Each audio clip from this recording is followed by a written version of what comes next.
Sakit man yun po sa ako ang ban, pero ako'y mahimo. Grabe nga yung iyak ko nung nag-i-edit ako. Sa ipopost ko sana sa page ko. Hindi ko maintindihan yung sarili ko. Masaya ako na nalulungkot. Masaya dahil nagagawa ko na ang matagal ko na pinapangarap para sa pamilya ko. Pero at the same time, sobrang lungkot. Kasi dahil sa pagsisikap namin magkakapatid, himala na lang siguro na mabubuo kami.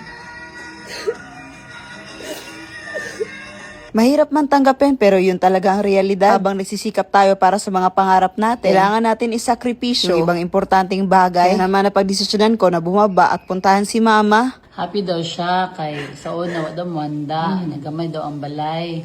Nya karon dako daw yung balay nya dahil handa. Nada tao nga gimingaw daw siya. Kay di daw mo kumpleto.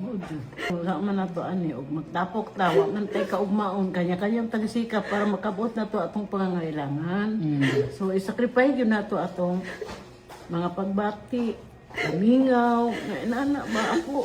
Sakit man yun po sa ako ang ban, pero ako'y mahimo. Sinurag yun akong kaya wala imposible sa Ginoo.